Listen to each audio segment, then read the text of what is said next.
নমস্কার, শুভ সন্ধ্যা।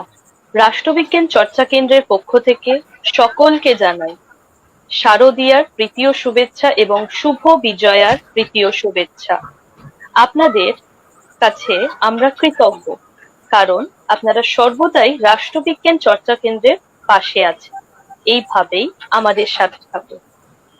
অনবরত রাষ্ট্রবিজ্ঞান চর্চা কেন্দ্র চর্চা করে চলেছে পাঠ্যপুস্তকের নানান বিষয়সহ গবেষণাধর্মী আলোচনা সভা, যাতে বাংলা ভাষায় রাষ্ট্রবিজ্ঞানের রাষ্ট্রচিন্তার প্রসার ঘটে, গ্রাম থেকে গ্রামাঞ্চলে ছড়িয়ে পড়তে পারে। আমাদের এই রাষ্ট্রবিজ্ঞান চর্চা কেন্দ্রে আজ উপস্থিত আছেন ত্রিপুরা কেন্দ্রীয় বিশ্ববিদ্যালয়ের সহকারী অধ্যাপক ডক্টর বিপ্লব দেবনাথ মহাশয়। তিনি দিল্লি বিশ্ববিদ্যালয় থেকে স্নাতক ডিগ্রি অর্জন করে এমএ, এমফিল, পিএইচডি ডিগ্রি অর্জন করেন জওহরলাল নেহেরু বিশ্ববিদ্যালয় থেকে। তার বিশেষ আগ্রহের জায়গাগুলি হল theories of international relations, India's foreign policy, policies in Southeast Asia and state politics in Northeast India। তিনি বহু সংখ্যক গবেষণাধর্মী লেখাপত্র উপস্থাপন করেছেন। তিনি বিভিন্ন জাতীয় ও আন্তর্জাতিক বিশ্ববিদ্যালয়, যার মধ্যে বিশেষ উল্লেখযোগ্য হল Griffith university Australia, Australian national university, the London of economics and political science, JNU প্রভৃতি। তার সাম্প্রতিক লেখার মধ্যে উল্লেখযোগ্য হল the piece process in Myanmar, issues and challenges 2021। রাষ্ট্রবিজ্ঞান চর্চা কেন্দ্রের পক্ষ থেকে মহাশয়কে জানাই অসংখ্য ধন্যবাদ আমাদের সাথে এত ব্যস্ততার মধ্যে উপস্থিত হওয়ার জন্য। আমি মহাশয়কে অনুরোধ করব আজকের এই আলোচনা সভাটি শুরু করার জন্য। ধন্যবাদ। ধন্যবাদ পায়েল, আর সবাইকে বিজয়ার প্রীতি শুভেচ্ছা। আর আমি আবার ধন্যবাদ জানাবো রাষ্ট্রবিজ্ঞান চর্চা কেন্দ্রকে যে আমাকে এই মঞ্চে ডাকার জন্য এবং আজকের বিষয়ে আলোচনা করার জন্য। তো আমি প্রথমে ভেবেছিলাম যে কি টপিকে আমি আলোচনা করব, তারপর যেটা ফাইনালি আমার মনে হয়েছে যে ইন্ডিয়াস ফরেন পলিসি একটা গুরুত্বপূর্ণ অঙ্গ, যেটা কি ইন্ডিয়াস অ্যাক্টিস পলিসি, এটা নিয়ে আমরা একটু আলোচনা করি। আর অ্যাক্টিস পলিসি শুধুমাত্র ফরেন পলিসির পার্ট বলে ইম্পর্টেন্ট না, এটা এর জন্য ইম্পর্টেন্ট কারণ অ্যাক্টিস পলিসির সঙ্গে আমাদের একটা অঞ্চল খুব গভীরভাবে যুক্ত, যেটা কি আমাদের নর্থ ইস্ট ইন্ডিয়া। আর আমরা দেখছি যে এখন এখন নর্থ ইস্ট ইন্ডিয়াকে অনেক রকম প্রমিনেন্স দেওয়া হয়েছে ইন্ডিয়াস অ্যাক্টিস পলিসিতে। আর দ্বিতীয়ত অ্যাক্টিস পলিসি এটার জন্য ইম্পর্টেন্ট কারণ এটা এমন একটা পলিসি যেটার সঙ্গে একটা আন্তর্জাতিক সম্পর্কের সঙ্গে একটা ডোমেস্টিক ইস্যুজের সঙ্গে একটা আন্তর্জাতিক সম্পর্কের একটা গভীর লিঙ্কেজ আছে। Basically, there is a very important linkage between India's external relations and India's domestic issues. আর এখানে ডোমেস্টিক ইস্যুস প্রাইমারিলি বলতে গেলে আমরা বোঝাই যে ডেভেলপমেন্ট অফ নর্থ ইস্ট। তো এই দুটো কারণের জন্য নর্থ ইস্ট পলিসি বা অ্যাক্টিস পলিসি এখন অনেকটাই গুরুত্বপূর্ণ হয়ে উঠেছে এবং এটা নিয়ে বিভিন্ন যে ডাইনামিক্স গুলো, যে অপরচুনিটিস গুলো, যে চ্যালেঞ্জেস গুলো, এটা নিয়ে আমরা আজকে আলোচনা করতে পারি। তো আমি যেই ফ্রেমওয়ার্কে ভেবেছিলাম যে আমি অ্যারাউন্ড 30-35 মিনিটস আমি কিছু নর্থ ইস্ট পলিসি সম্পর্কে একটু বক্তব্য দেবো, আর তারপরে যদি কারোর কোনো প্রশ্ন থাকে বা কোনো কিছু কমেন্ট থাকে তাহলে ওটা নিয়ে আমরা বিস্তারিতভাবে পরে আলোচনা করতে পারি। আই হোপ আমার অডিও ক্লিয়ার আসছে সবার। হ্যাঁ স্যার, পরিষ্কার শোনা যাচ্ছে। ওকে ওকে। সো লুক ইস্ট পলিসি যেটাকে এখন নতুন করে নামকরণ হয়েছে 2014 পর থেকে অ্যাক্ট ইস্ট পলিসি, তো এটা অ্যাকচুয়ালি ইনিশিয়েট করা হয়েছিল in the year 1991 by the Narasimha Rao government. আর এর প্রধান উদ্দেশ্য ছিল যে আমাদের যে ইস্টার্ন ওয়ার্ল্ড বা আমাদের ইস্টার্ন কান্ট্রিজ গুলো, এদের সঙ্গে ভালো ভারতের ভারতের সঙ্গে এই অঞ্চলগুলো ভালো ডিপ্লোম্যাটিক সম্পর্ক তৈরি করা। আর ডিপ্লোম্যাটিক সম্পর্ক বলতে প্রিসাইজলি ইট ইজ রাজনৈতিক সম্পর্ক, অর্থনৈতিক উন্নয়ন, সিকিউরিটি কোঅপারেশন, ডিফেন্স কোঅপারেশন। আর মূলত যেটা এখন বিশেষভাবে যেটা হাইলাইট হচ্ছে ওটা হচ্ছে যেটা ক্রস বর্ডার লিঙ্কেজেস বা ক্রস বর্ডার ডেভেলপমেন্ট প্রজেক্টস। তো যদিও লুক ইস্ট পলিসি প্রধানত ইস্ট এশিয়ান কান্ট্রিজদের টার্গেট হিসেবে ধরা হয়, কিন্তু প্রাইমারি ফোকাল পয়েন্ট সবসময় আগেও ছিল, যেটা এখনো আছে, এটা হচ্ছে আসিয়ান। আসিয়ান বলতে সাউথ ইস্ট এশিয়ার যেই 10টা countries, okay. So Brunei, Cambodia, Indonesia, Laos, Myanmar, Malaysia, Philippines, Singapore, Thailand and Vietnam. So these countries has been always the core of India's look east and even act east policy. So যদিও policy হিসাবে আমাদের এরিয়াগুলো অনেক broad, এটা east Asia cover করে, Indo Pacific region cover করে, Australia, New Zealand cover করে, কিন্তু as a core it has always been south east Asia, ওকে।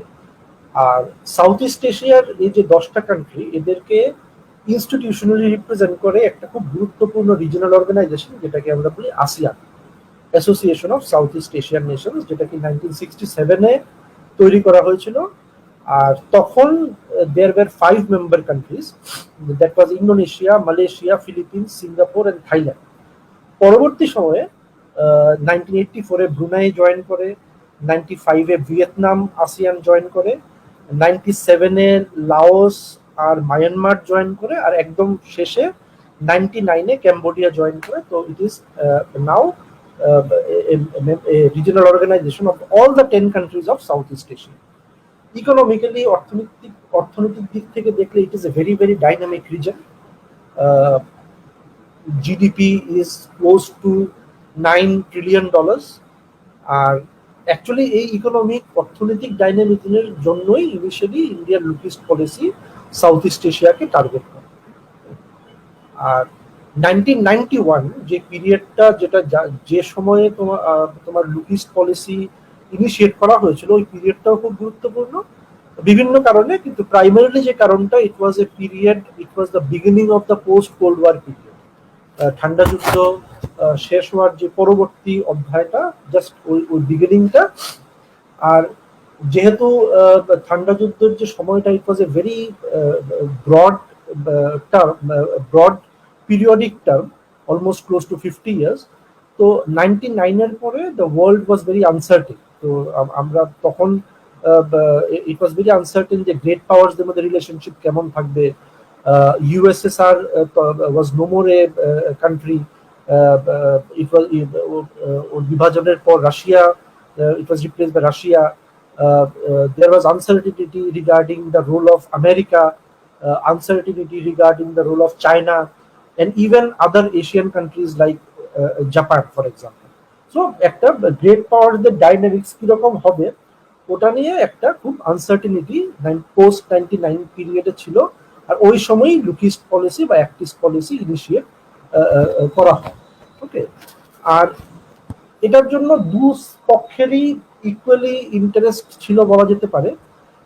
ইন্ডিয়ার যে প্রাইমারি অবজেক্টিভ ছিল লুক ইস্ট পলিসির মধ্যে, that was purely economic, basically অর্থনৈতিক দিক থেকে ছিল। কারণ ওয়ান ওয়াজ ইন্ডিয়া, ভারত তখন অনেক অর্থনৈতিক সমস্যায় জর্জরিত ছিল, foreign debt was very high.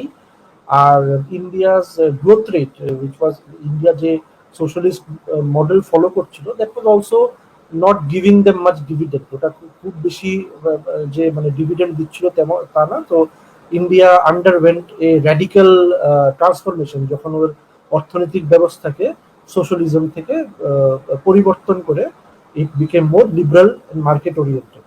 আর আমরা যদি কম্পেয়ার করি ইকোনমিক্যালি, আমরা দেখবো যে ইন্ডিয়ান যে গ্রোথ রেট ছিল তখন লুকিস পলিসি যখন ইনিশিয়েট করা হয়েছিল, ইট ওয়াজ অ্যারাউন্ড 4 to 5%। অন্যদিকে সাউথ ইস্ট এশিয়ান কান্ট্রিজরা, কিছু কিছু কান্ট্রিজরা, কিছু কিছু দেশ যেগুলো ছিল, এগুলো দে আর গ্রোয়িং কনসিস্টেন্টলি অ্যারাউন্ড 8 to 9%। তো there was a big difference. আর এই গ্রোথটাকে আর এই ইন্ডাস্ট্রিটাকে ট্যাপ করার উদ্দেশ্য মেইন ছিল in the form of India's act east policy, sorry look east policy. South east Asia বা আসিয়ানের দিক থেকেও বিশেষ ইন্টারেস্ট ছিল ইন্ডিয়ার সঙ্গে যুক্ত হওয়ার। আর এটা প্রধান কারণ এটাও ছিল, এগেইন লাইক ইন্ডিয়া, যে পোস্ট কোল্ড ওয়ারের পরবর্তী সময়ে ইট ওয়াজ ভেরি আনসার্টেন। আর তাছাড়া আসিয়ান কান্ট্রিজরাও they were very in the dilemma যে চাইনার সঙ্গে কিভাবে ডিল করা in the post cold war period, কারণ দেখা যাচ্ছিল China was slowly emerging as a main competitor to America during that time. Okay, so এটা দুপক্ষ থেকেই ইকুয়ালি ইন্টারেস্ট ছিল যে এক দুজনের সঙ্গে সম্পর্ক তৈরি করা। কিন্তু যদিও তোমার লুকিস পলিসি 91 থেকে ইনিশিয়েট করা হয়, তার মানে এটা না যে ভারতের সঙ্গে যে সাউথ ইস্ট এশিয়ার সম্পর্ক এটা 91 থেকে শুরু হয়েছে। ইনফ্যাক্ট ভারতের সঙ্গে সাউথ ইস্ট এশিয়ার সম্পর্ক অনেক আগে থেকে, it is a very age old linkage, close to to you know close to more than 2 millennium old. Okay, there were enormous cultural, religious, linguistic, commercial linkage between India and Southeast Asia for more than 2 millennium. In fact আমরা যদি দেখি বিভিন্ন নামকরণগুলো, দেশের নামকরণগুলো বা আঞ্চলিক নামকরণগুলো, এটা থেকেও বোঝা যায়। ফর এক্সাম্পল ইন্দোনেশিয়া, তারপরে ইন্ডো চাইনা, ইন্ডো চাইনা যে অঞ্চলগুলো আমরা বোঝাই, লাওস, ক্যাম্বোডিয়া। সো এটা দিয়েও, এই নামকরণ দিয়েও বোঝা যায় যে ইন্ডিয়া আর সাউথ ইস্ট এশিয়ার মধ্যে কত একটা গভীর সম্পর্ক ছিল। আর এই দুটো অঞ্চলের মধ্যে অনেক পুরনো কাল থেকেই ওরা একটা খুব প্রমিনেন্ট ট্রেড রুট দ্বারা যুক্ত ছিল, ঠিক আছে। আর শুরু থেকেই অনেকগুলো ফ্যাক্টর ছিল। ফর এক্সাম্পল ইন্ডিয়ার সঙ্গে যে ইন্ডিয়ার যে ভৌগোলিক অবস্থান, জিওগ্রাফিক লোকেশন, ইন্ডিয়ান ওশনের কাছাকাছি, ইন্ডিয়ার সাথে যে সাউথ ইস্ট এশিয়ার কান্ট্রিজ গুলো বর্ডার শেয়ার করছে, এই অনেকগুলো যে ফ্যাক্টর, জিওগ্রাফিক্যাল ফ্যাক্টরস ছিল, যার ফলে South east Asia has always been a very important part in India's foreign policy. বিদেশিক নীতিতে সাউথ ইস্ট এশিয়া সবসময় একটা গুরুত্বপূর্ণ অঙ্গ ছিল। ইন্ডিপেন্ডেন্সের পরও ইন্ডিয়ার যে ফরেন পলিসি ওরিয়েন্টেশনটা ছিল, ওটার মধ্যে it was inclusive of many of the South east Asian countries. কারণ দেখা গেছিল যে বিকজ এই যে পোস্ট কলোনিয়াল কান্ট্রিজ গুলো যারা ছিল, ইন্ডিয়া হোক বা সাউথ ইস্ট এশিয়ান কান্ট্রিজ গুলো হোক, ওদের মধ্যে বিভিন্ন ইস্যু, কমন ইস্যুস ছিল, ঠিক আছে। আর এর জন্য ইন্ডিয়ার ফরেন পলিসি ওরিয়েন্টেশনের মধ্যে ওটা চেষ্টা করা হয় যে সাউথ ইস্ট এশিয়াকে ইনকর্পোরেট করা। ইন্ডিপেন্ডেন্সের পর ইন্ডিয়া যে বিভিন্ন ইনিশিয়েটিভ গুলো করে, এটার মধ্যে it wanted South east Asian countries to be a prominent part. যেমন for example Asian relations conference যেটা হয়েছিল 1947-এ, তারপরে conference on Indonesia in 1949, Afro Asian conference যেটা খুব পপুলার ছিল, বান্ডুং কনফারেন্স ইন 1955। এই সমস্ত কনফারেন্স যেগুলো India under prime minister Nehru initiate করেছিল, এটার মধ্যে একটা অবজেক্টিভ ছিল যে কমন কনসার্নের যে কান্ট্রিজ গুলো, এগুলোকে ইনকর্পোরেট করা। And South east Asian countries were having similar kind of issues with like typical post colonial কান্ট্রিজের যেগুলো ইস্যু থাকে, it was their common issues and objective, যার মাধ্যমে ইন্ডিয়া চেষ্টা করেছিল যে সাউথ ইস্ট এশিয়ান কান্ট্রিজ গুলোকে ফরেন পলিসির আওতায় মধ্যে একটা গুরুত্বপূর্ণ স্থান হিসেবে রাখা। বাট ইন্ডিপেন্ডেন্সের কিছুদিন বা কিছু কাল পরেই যখন কোল্ড ওয়ার শুরু হয়, তখন কোল্ড ওয়ারের বিভিন্ন ফ্যাক্টরের কারণে ভারত আর সাউথ ইস্ট এশিয়ান কান্ট্রিজদের মধ্যে যে সম্পর্কটা, এটা অনেকটা বিচ্ছিন্ন হয়ে যায়। কিছু কিছু প্রাইমারি যেই রিজনগুলো, এটা হচ্ছে যেমন ফর এক্সাম্পল কোল্ড ওয়ার, যদিও এটা ইউরোপিয়ান কান্ট্রিজ থেকে ইমার্জ হয়েছিল, কিন্তু যখন এশিয়াতে ওটার বিস্তার শুরু হয়, আর ইভেন্চুয়ালি যখন আমেরিকা ভিয়েতনামে মিলিটারি ইন্টারভেনশন করে ইন 1954, তখন কি দেখা দেয় যে many of the Southeast Asian countries were actively involved in Cold War politics, and because they were involved in Cold War politics, Indiaর যে নন অ্যালাইন্ড পলিসি এটা বেশি একটা প্রভাব ফেলতে পারে, because it was cold war politics and non alignment was totally antithetical to each other, ঠিক আছে? তো ওইসব সমস্ত সাউথ ইস্ট এশিয়ান কান্ট্রিজ গুলো তখন অনেক ধরনের সমস্যায় ভুগছিল, instability, armed ethnic conflict, poverty, আর এর জন্য ওরা বরাবরই বিভিন্ন সুপার পাওয়ার্স আইদার ইউএসএ বা সোভিয়েত ইউনিয়নকে সঙ্গে অনেক রকমের এঙ্গেজমেন্ট ওরা করছিল। তো এর ফলে ইন্ডিয়ার যে নন অ্যালাইন্ড পলিসি এটা বিশেষভাবে প্রভাব পড়তে পারে।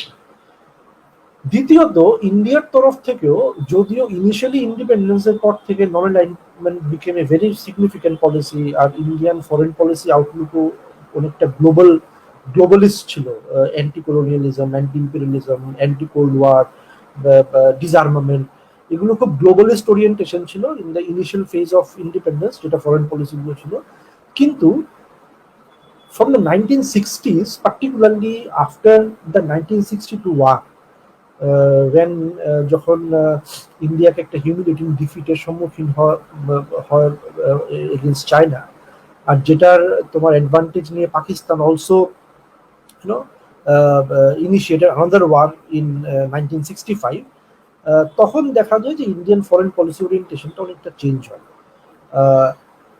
পরবর্তী সময়ে যতটুকু ইন্টারেস্ট তারপর ছিল ওটা আরো ক্ষয় হয় 1971 when India and Pakistan fought the 1971 war.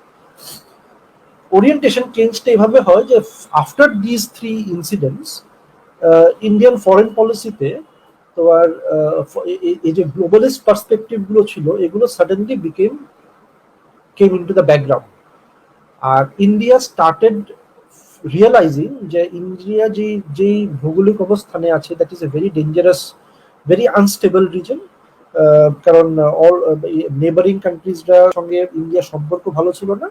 So security became a very primary goal of foreign policy. So এই যে গ্লোবালিস্ট ওরিয়েন্টেশন গুলো ছিল, নন অ্যালাইনমেন্ট, ডিসআর্মামেন্ট, ঠিক আছে, এগুলো suddenly came to the background and security, Indian foreign policy became more realist, ঠিক আছে? So একদিকে south east Asian countries were involved in cold war, অন্যদিকে ইন্ডিয়া ও নিজের অঞ্চলের মধ্যে ইট ওয়াজ এনগালফড ওদের এই সমস্যার মধ্যে, সাউথ ইস্ট এশিয়ার প্রতি মনোযোগ দেওয়ার মতো এত মানে অপরচুনিটি ইন্ডিয়ার ছিল না। তো that, so what happened was that এই কোল্ড ওয়ারের বিভিন্ন সময়ে এদের মধ্যে দূরত্বটা অনেকটা বেড়ে যায়। ইনফ্যাক্ট যখন আসিয়ান ক্রিয়েট হয় 1967-এ, তখন সাউথ ইস্ট এশিয়ান কান্ট্রিজরা অলরেডি দুটো ভাগে পোলারাইজড হয়ে গেছে। Many of the China countries were close to Soviet Union, close to China. অন্যদিকে আমেরিকারও সাউথ ইস্ট এশিয়ান কান্ট্রিজদের অনেক বিভিন্ন সাউথ ইস্ট এশিয়ান কান্ট্রিজদের সঙ্গে ডিফেন্স এগ্রিমেন্ট হয়, সিকিউরিটি এগ্রিমেন্ট হয়। তো South east Asia was already polarised between two blocs. অন্যদিকে India was paying attention to its own region. So দুটো অঞ্চলেরই নিজের সমস্যায় they were involved in their own problems, আর ওই এক দুজনের সঙ্গে পারস্পরিক যেই ডিপ্লোম্যাটিক সম্পর্ক তৈরি করার মতো অপরচুনিটি কারোরই ছিল না।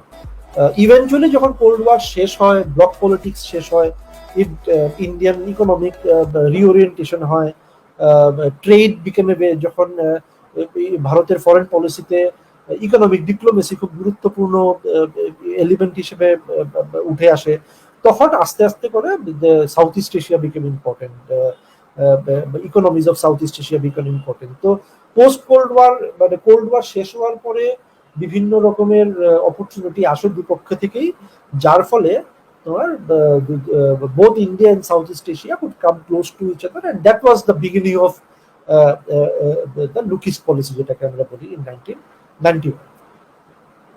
এখন লুকিস পলিসি 91 থেকে শুরু হয়েছিল। এটার বিভিন্ন অনেকেই এটাকে বিভিন্ন ফেজে বিভক্ত করেছে, ডিভাইড করেছে, কিন্তু স্কলারদের মধ্যে কোনো ইউনানিমিটি নেই যে কোন ফেজটা actually which is the actual phase।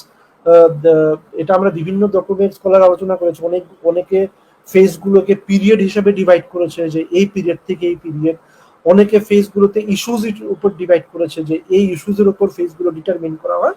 তো there was no unanimity as to কোন কোন ফেজ বা কতগুলো ফেজ ছিল ইন ইন্ডিয়াস লুকিস্ট পলিসি, কিন্তু জেনারেলি আমরা যদি দেখি যে it was basically we can put it into three different periodic phase we can call it phase বা we can call it periodic, এটা ইভলভ হয়েছে তিনটে বিভিন্ন স্টেজে। ওকে, তো দ্য ফার্স্ট স্টেজ যেটাকে ইনিশিয়েট হয়েছিল 1991 থেকে, ওই ফেজে দ্য ইন্ডিয়ার লুকিস্ট পলিসি ওয়াজ মোর আসিয়ান সেন্টার, মানে আসিয়ানকে কেন্দ্র করেই এই পলিসিটা তৈরি করা হয়েছিল। আর ইস্যুজের মধ্যে ট্রেড ওয়াজ ইম্পর্টেন্ট, মানে ব্যবসা বাণিজ্য, অর্থনৈতিক সম্পর্ক, এটাই মূল উদ্দেশ্য ছিল ইন্ডিয়াস লুকিস্ট পলিসি। আর আরেকটা উদ্দেশ্য যেটা ছিল যে এখন India is not a South east Asian country, India হচ্ছে সাউথ এশিয়ান নেশন, তো obviously India cannot become a part of ASEAN, আসিয়ানের তো ডাইরেক্ট মেম্বারও হতে পারবে না, কিন্তু আসিয়ান রিলেটেড যে সেকেন্ড যে রিলেটেড যে ইনস্টিটিউশনাল মেকানিজম গুলো আছে, ডাইরেক্ট মেম্বারশিপ না হলেও অন্যান্য বিভিন্ন বিভিন্ন ধরনে ইন্ডিয়া আসিয়ানের সঙ্গে যুক্ত হতে চেষ্টা করেছিল এই প্রথম ফেজে। And the beginning point was in 1992, যখন ইন্ডিয়া আসিয়ানের সেক্টরাল ডায়লগ পার্টনার হয়। এটাকে পরবর্তী সময়ে এটার স্ট্যাটাসটা আরো উন্নতি হয় when India in 1996 became a full dialogue partner. Dialogue partner হিসেবে বিভিন্ন ইস্যুস নিয়ে, যদিও ইন্ডিয়া ডাইরেক্ট আসিয়ানের মেম্বার না, কিন্তু বিভিন্ন ইস্যুস নিয়ে আসিয়ানের কান্ট্রিজ গুলোর সঙ্গে ইন্ডিয়া আলোচনা শুরু করে। 1996 এ আরেকটা গুরুত্বপূর্ণ বিষয়ে ইন্ডিয়া ডেভেলপমেন্ট, যেটা হচ্ছে গিয়ে India became A part of A grouping, যেটা কি larger grouping which is called the ARF, the ASEAN Regional Forum. ASEAN Regional Forum হচ্ছে গিয়ে আসিয়ানের 10টা মেম্বার প্লাস 10টা dialogue partner and 7 other countries. So ASEAN regional forum হচ্ছে গিয়ে তোমার আসিয়ান থেকে একটা মোর এলাবোরেট গ্রুপিং, যেটার পার্ট ইন্ডিয়া 1996 এ হয়। 2002 তে ইন্ডিয়া আসিয়ানের মধ্যে সামিট লেভেল ডায়লগ শুরু হয়।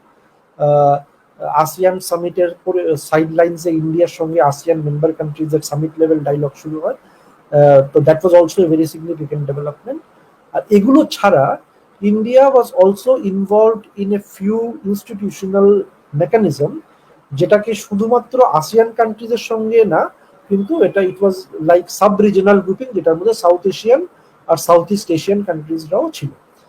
আর দুটো প্রাইমারি যে ইনস্টিটিউশন যেটার অংশদার ছিল, একটা ছিল যে which was in 1997, যেটা ইনিশিয়েট করা হয়েছিল বিমস্টেক বলে, bay of Bengal initiative for multi sectoral technical and economic cooperation, যেটার মেম্বার তখন India, Bangladesh, Myanmar, Sri Lanka, Thailand, পরবর্তী সময়ে নেপাল আর ভুটান ওটাকে জয়েন করতো। BIMSTEC was an institution which is kind of a mixture between South Asian nations and Southeast Asian nations.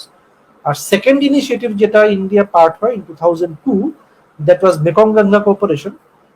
এটা India, Thailand, Myanmar, Cambodia, Laos, Vietnam, এটার মধ্যে সাউথ ইস্ট এশিয়ান কান্ট্রিজ গুলো ছিল, পার্টিকুলারলি ইন্ডো চাইনিজ কান্ট্রিজরাও এটার part ছিল।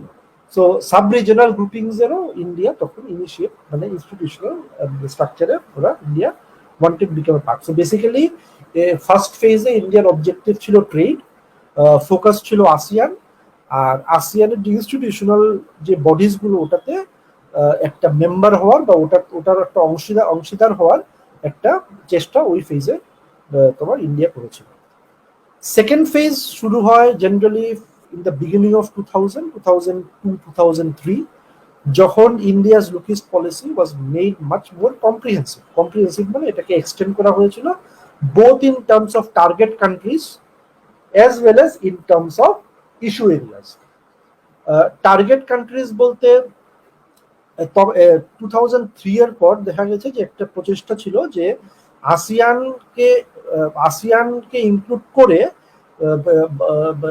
Broader Asian রিজনের যে বিভিন্ন গুরুত্বপূর্ণ কান্ট্রিজদেরকেও লুকিস্ট পলিসির আওতায় আনা। এখন ব্রডার এশিয়ান কান্ট্রিজের মধ্যে কোন কোন কান্ট্রিজ গুলো গুরুত্বপূর্ণ, যেমন for example south Korea, Japan, Australia, তো এইসব কান্ট্রিজ গুলোকেও লুকিস্ট পলিসির আওতায় আনা। আর ইস্যুজ এর মধ্যে যেখানে ফার্স্ট ফেজে ট্রেড খুব গুরুত্বপূর্ণ ছিল, ইস্যুস গুলো অনেক এলাবোরেট হয়ে অন্যান্য ইস্যুজের উপরও ইন্ডিয়া পলিসিগুলো ডেভেলপ করতে চেষ্টা করছিল। For example security cooperation, political partnership, আর ফিজিক্যাল কানেক্টিভিটি, তো তোমার cross border connectivity links between India and different countries of south east Asia plus broader Asian region. ওই সময়ে আনাদার ইম্পর্টেন্ট রিজনাল গ্রুপিং এর India part হয়, যেটা কি 2005-এ হয়, যখন India became the founding member of EAS, east Asia summit. East Asia summit was ARF এর মতো, it was again a very larger grouping. ASEAN east Asia সামিটের কোর গ্রুপ ছিল, কিন্তু আসিয়ান ছাড়াও অন্যান্য কান্ট্রিজরাও ছিল, যেমন China, Japan, south Korea, Australia and New Zealand. তো ইন্ডিয়ার ইস্ট এশিয়ান সামিটের পার্ট হওয়া আর লুক ইস্ট পলিসির এলাবোরেশন হওয়া, this more or less coincided during that time, it was it parallel during that time. আর তৃতীয়ত, অনেকে বলে যে থার্ড ফেজটা লুক ইস্ট পলিসি শুরু হয় সিন্স 2014, যখন লুক ইস্ট পলিসিকে একটা নতুন নামকরণ দেওয়া হয়, যেটা কি 2014-এ when BJP came to power, তখন এটাকে নামকরণ করা হয় অ্যাক্ট ইস্ট পলিসি। পার্টিকুলারলি যখন অ্যাক্ট ইস্ট পলিসি ইনোগ্রেট করা হয় by Narendra Modi at the 12 ASEAN India Summit in Myanmar 2014। যদিও কোয়ালিটেটিভলি অ্যাক্ট ইস্ট পলিসি আর লুক ইস্ট পলিসির মধ্যে বিশেষ কোনো পার্থক্য নেই, তবে অ্যাক্ট ইস্ট পলিসি কি করেছে, act east policy put a much greater emphasis on certain particular aspects, for example security cooperation, defense cooperation and particularly connectivity. Act east পলিসির পলিসি মেকারদের উদ্দেশ্য ছিল যে এই জিনিসগুলো যদিও পলিসি মেকিং এ ছিল, কিন্তু এগুলোতে আগে হাইলাইট করা হয়েছিল না, তো they put much more focus on this issues. Okay, তো বিভিন্ন ডাইমেনশনস আছে অ্যাক্ট ইস্ট পলিসির। ইন্ডিয়ার একটা সফট পাওয়ার ডাইমেনশন আছে, ইন্ডিয়ার যে ডায়াসপোরা যে কমিউনিটি সাউথ ইস্ট এশিয়ার, ওগুলোকে টার্গেট করা, ট্রেড এন্ড ইনভেস্টমেন্ট আরো বেশি বৃদ্ধি করা, particularly cross border connectivity project develop করা, ভারত আর সাউথ ইস্ট এশিয়ার মধ্যে ডিফেন্স কোঅপারেশন ডেভেলপ করা, আর যেটা কি রিসেন্টলি খুব ইম্পর্টেন্ট গুরুত্বপূর্ণ টপিক হয়েছে, এটা হচ্ছে গিয়ে maritime security, particularly in the Indian ocean reason. ওগুলোকে নিয়ে act east policy started it's shape since 2014। এটাও রিসেন্টলি দেখা গেছে যে ইন্ডিয়ার অ্যাক্ট ইস্ট পলিসির সঙ্গে অন্যান্য গুরুত্বপূর্ণ ফরেন পলিসি ইনিশিয়েটিভ ওর একটা ব্লেন্ড আছে। For example, one particular example can be তোমার ইন্ডিয়াস লুক ইস্ট পলিসির সঙ্গে আরেকটা যে পলিসির একটা গুরুত্বপূর্ণ ব্লেন্ড আছে, এটা হচ্ছে ইন্ডিয়াস নেবারহুড ফার্স্ট পলিসি। তো এই দুটো পলিসির মধ্যেই কতগুলো ক্রস লিঙ্ক অর সিমিলারিটি আছে। কি ফর এক্সাম্পল, যেমন ইন্ডিয়ার যে মায়ানমারের যে policy, India's policy towards Bangladesh, তো এই দুটো কান্ট্রি প্রিমিয়ারলি এগুলো, মায়ানমার আর Bangladesh becomes a very important country both in terms of act east policy as well as in terms of neighbourhood policy. আর দ্বিতীয়ত, অনেকগুলো বাইল্যাটারাল রিলেশনশিপ গুলো ইন্ডিয়া যে ডেভেলপ করতে শুরু করে রিসেন্টলি, এগুলোকে অনেক ক্ষেত্রে অ্যাক্ট ইস্ট পলিসির প্রিজম থেকে দেখা ইন্ডিয়া শুরু করে। ফর এক্সাম্পল, ইন্ডিয়া অস্ট্রেলিয়ার সঙ্গে যে বাইল্যাটারাল রিলেশনশিপ, এটাও পলিসি মেকারসরা বলে যে it's a very important part of act east policy. জাপানের সঙ্গে যে সম্পর্ক, that is also very important part of foreign policy. তো বাইল্যাটারালিজম আর তোমার এই মাল্টিল্যাটারাল পলিসির মধ্যে একটা সমীক্ষণ দেখা যায়। নাও অ্যাক্ট ইস্ট পলিসির যখনই কথা আসে, and that also is the same with look east policy, north east India suddenly becomes very important. It is obvious, কারণ নর্থ ইস্ট ইন্ডিয়ার যে অঞ্চলটা, এটা একমাত্র অঞ্চল যেটা সাউথ ইস্ট এশিয়ার সঙ্গে ল্যান্ড বর্ডার শেয়ার করে। এখন অ্যাক্ট ইস্ট পলিসি হোক বা লুক ইস্ট পলিসি হোক, এটার দুটো ডাইমেনশন আছে। একটা হচ্ছে যেটা আমরা বলি কন্টিনেন্টাল ডাইমেনশন, আর একটা হচ্ছে মেরিটাইম ডাইমেনশন। কন্টিনেন্টাল ডাইমেনশন হচ্ছে গিয়ে এঙ্গেজিং থ্রু দ্য ল্যান্ড, আর মেরিটাইম ডাইমেনশন হচ্ছে গিয়ে এঙ্গেজিং থ্রু দ্য সি। আর যেহেতু নর্থ ইস্ট ইন্ডিয়া একমাত্র অঞ্চল ইন্ডিয়া যেটা সাউথ ইস্ট এশিয়ান কান্ট্রিজের সঙ্গে বর্ডার শেয়ার করে, সো ফর অবভিয়াস রিজনস তোমার north east India becomes a very very important region in India's act east policy. North east ইন্ডিয়ার বেসিক জিওগ্রাফি সম্বন্ধে আমরা সবাই জানি। 8 স্টেটস, অরুণাচল প্রদেশ, আসাম, মণিপুর, মেঘালয়, মিজোরাম, নাগাল্যান্ড, সিকিম, ত্রিপুরা। যদিও রিজন হিসেবে অঞ্চলটা ছোট, কিন্তু it has an enormous strategic significance, কারণ 99% of the borders of north east India R international borders, যেটা নর্থ ইস্ট রিজন বিভিন্ন কান্ট্রিদের সঙ্গে শেয়ার করে, China, Bhutan, Myanmar, Bangladesh, Nepal. Okay, in fact there is only just one small strip of land, যেটাকে আমরা Siliguri corridor বলি, in north Bengal area, যেটা কি তোমার নর্থ ইস্ট ইন্ডিয়ার সঙ্গে বাকি ইন্ডিয়ার একটা land connectivity, that is the only source of land connectivity. Otherwise more than 99% of the borders of north east India R international. Okay, তো এটার জন্য একটা এনর্মাস স্ট্র্যাটেজিক ডাইমেনশন আছে। আরেকটা সিগনিফিকেন্ট ডাইমেনশন এটা হচ্ছে এথনিক কানেকশনস। নর্থ ইস্ট ইন্ডিয়ার have different ethnic cultural identity, যেটা কি more similar to south east Asian countries than to the mainland India. ঠিক আছে, তো এর জন্য একটা ক্রস বর্ডার একটা এথনিক লিঙ্কেজ আছে, যার ফলে north east India again becomes a very very important segment or very very important factor in India's Act East policy. North east ইন্ডিয়াকে জেনারেলি আমরা যেহেতু আমরা বলি যে north east India is more you know it has an international border situation, only ইন্ডিয়ার সঙ্গে it is connected only by chicken neck syndrome, আর এটার জন্য আমরা অনেক সময় বলি যে it is in a state of isolation, isolationist region হয়ে ইমার্জ হয়েছে। অ্যান্ড ওই আইসোলেশনের ফলে অনেকে বলেছে যে নর্থ ইস্টের যে উন্নয়নের যে অভাব, one of the primary reason for the lack of development of North East is because of its isolation from the rest of India. কিন্তু এটা সবসময় চিরকাল ছিল না। ইনফ্যাক্ট নর্থ ইস্ট ইন্ডিয়া এক সময় এটা তোমার প্রি কলোনিয়াল পিরিয়ড থেকেই it was very active region, it was very actively linked with almost all the other parts of the country.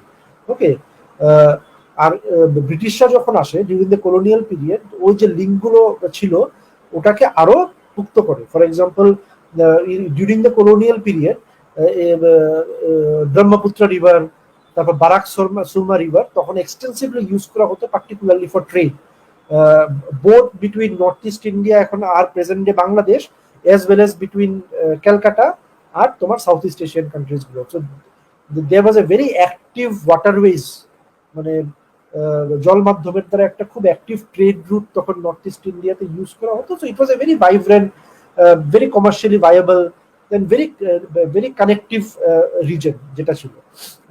Problem শুরু হয় আফটার পার্টিশন, যখন ওই আগের যে কানেকশন গুলো পার্টিশনের ফলে বিচ্ছিন্ন হয়ে যায়। So north east India was cut off from both mainland India যখন 1947 এর পর থেকে, অ্যাজ ওয়েল অ্যাজ ফ্রম আর পার্টিকুলারলি পার্টিশনের পরে north east India became landlock, কারণ আগে যেই অ্যাডভান্টেজ গুলো ছিল তোমার এই ডাইরেক্ট পোর্টস গুলোতে অ্যাক্সেস করার জন্য, পার্টিশনের ফলে এই পোর্টস গুলোর সঙ্গে যে সম্পর্কগুলো টোটালি বিচ্ছিন্ন হয়ে যায়। So that was a period which actually led to this isolationist factors যেটা তোমার শুরু হয় because of the partition. আর অ্যাক্টিস্ট পলিসি আর লুকিস পলিসি, দুটো পলিসিরই উদ্দেশ্য হচ্ছে কি যে আগের যেই কানেক্টিভিটি নেটওয়ার্ক গুলো ছিল ওইগুলোকে আবার শক্ত করা, ওগুলোকে আবার রিভাইভ করা, যেটা কি পার্টিশনের ফলে এগুলো অনেকটা বিচ্ছিন্ন হয়েছে। আর এটা লুকিস পলিসির উদ্দেশ্য ছিল, আর প্রাইমারিলি অ্যাক্টিস্ট পলিসির এটাই উদ্দেশ্য যে একসময় যে নর্থ ইস্ট ইন্ডিয়া একটা ভাইব্রেন্ট রিজন ছিল ওটাকে আবার আগের অবস্থানে নিয়ে আসে। ওকে, আমরা এটাও দেখেছি যে নর্থ ইস্ট ইন্ডিয়া একটা মেজর ট্রান্সফরমেশন হয় আফটার ইন্ডিয়াজ ইন্ডিপেন্ডেন্স। ইন্ডিয়ার ইন্ডিপেন্ডেন্সের সময় নর্থ ইস্ট ইন্ডিয়াকে একটা প্রাইমারিলি যে দেখা হতো, it was primarily from a security ডাইমেনশনে দেখা হতো। It was viewed as a very closed region, secure region. Secure region কেন দেখা হতো? Because it was a very unstable region. North east ইন্ডিয়াতে বিভিন্ন জায়গায় বিভিন্ন রকমের আর্মড এথনিক গ্রুপস অ্যাক্টিভ ছিল, ইনসার্জেন্সি মুভমেন্টস ছিল। ওই ইনসার্জেন্সি মুভমেন্ট গুলোর সঙ্গে বিভিন্ন বাইরের যে ইনসার্জেন্সি গ্রুপস গুলো, বাইরের কান্ট্রি, মায়ানমার হোক বা চায়না হোক, ওদের সঙ্গে একটা লিঙ্কেজ ছিল। তো এর জন্য নর্থ ইস্টকে খুব একটা প্রোটেকশনিস্ট এরিয়া হিসেবে দেখা হতো after the India's independence, it was considered to be very closed region. ওই সিকিউরিটি ডাইমেনশনটা এখনো আছে। ফর এক্সাম্পল, যে এখনো অনেক জায়গায় যে arm forces special power act এখনো আছে। সো ওই সিকিউরিটি ডাইমেনশনটা এখনো একটা very important way of looking at north east India. কিন্তু রিসেন্টলি কি হয়েছে, একটা অল্টারনেটিভ নেগেটিভও ক্রিয়েট করা হয়েছে that north east cannot be viewed just from a security prism, but it also has to be viewed from an economic, as an এটাকে একটা economic space হিসাবে, একটা ভাইব্রেন্ট ইকোনমিক অপরচুনিটি হিসাবে আস্তে আস্তে এটাকে দেখা শুরু হয়েছে। ওকে, তো এটাকে এখন অনেকেই বলে যে this reason now is a gateway to Fortune, because যেহেতু নর্থ ইস্ট ইন্ডিয়া একমাত্র রিজন যেটার সঙ্গে ইন্ডিয়া সাউথ ইস্ট এশিয়ার সঙ্গে লিঙ্কেজ হচ্ছে, so northeast India can be used as an area of opportunity or area of fortune to establish India's links with Southeast Asia. তো এটা north east ইন্ডিয়াকে অনেকে বলে gateway of south east Asia. তো এটা আগের যে সিকিউরিটি পার্সপেক্টিভটা ছিল, এখন আস্তে আস্তে ওটা পরিবর্তন হয়ে north east India also started, policy maker started viewing it from A economic perspective, যে ক্রস বর্ডার লিঙ্কেজ তৈরি করতে হবে, নর্থ ইস্ট ইন্ডিয়ার সঙ্গে বাইরের কান্ট্রিজগুলোর সঙ্গে কানেক্টিভিটি ডেভেলপ করতে হবে, রোড কানেক্টিভিটি হোক, ম্যারিটাইম কানেক্টিভিটি হোক। ঠিক আছে, তো এটা নর্থ ইস্ট ইন্ডিয়াকে একটু ওপেন করে দেওয়া, rather than purely looking it from a security perspective. Okay, আর এটার সবচেয়ে যে গুরুত্বপূর্ণ ডকুমেন্ট যেটা এই পলিসিটা প্রেসক্রাইব করেছে, that was a document which was published in year 2008 by DONER, Ministry of Development of Northeast Region। 2008-এ একটা ডকুমেন্ট ওরা পাবলিশ করে, যেটাকে বলা নামকরণ, যেটাকে নাম দেওয়া হয়েছিল ভিশন ডকুমেন্ট।